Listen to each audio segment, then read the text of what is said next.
Hi, it's Kendall from Educating Abroad on Teachers Pay Teachers, and today I'd like to share a different type of Zoom game that I created for my students. We had so much fun playing this game today. Their faces just lit up and they all lean in to their computers or their tablets. So I know that it's been a lot of fun for them, and the other Zoom games that I created have also been really enjoyed by my own students, and I've been getting feedback from other teachers that their students are loving them as well. So that's been really encouraging. I'd like today to share with you how this game is a little bit different, but still very engaging and can really help students develop their perceptive and descriptive language, and as well as vocabulary and facts through a fun game that can be played together on Zoom or Google Meets or wherever you're doing digital learning. So this game is created in Google Slides, and it's really easy. You just need to share your screen and move through the slides. So let me just jump in. We'll start with this one. So the way the game is played, as I said, you just present your screen to your students and begin to give the clues. So I spy with my little eye a dog with short fur. So your students will begin to recognize which animals have long fur and short fur, and the numbers are there to help them identify, so they don't need to know the different dog breeds, for example.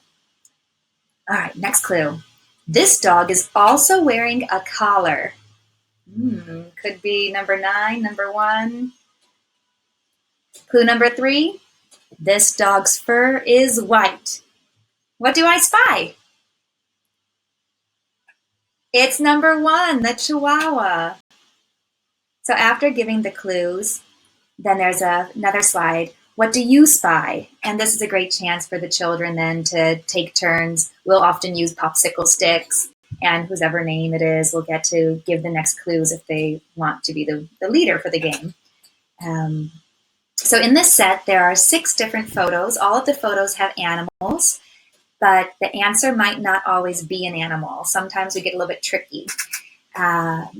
Also it's important to recognize that all of the words are editable, so you're certainly welcome to change the text to match the clues that can be more appropriate to your particular group of students, their ages, prior knowledge, abilities. So you're welcome to edit as you need. All right, I hope you enjoyed this tutorial. If you have any questions, I'm always available to answer. Just leave a question either here or on my Teachers Pay Teachers store.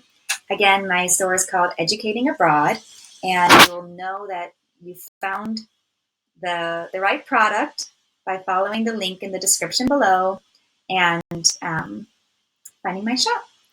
All right, have fun, and I'm sending the love and good wishes to everybody out there who's doing distance learning at this time.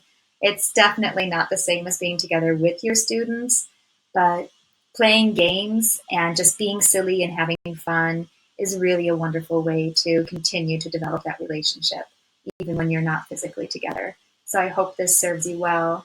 All right, be well, be healthy.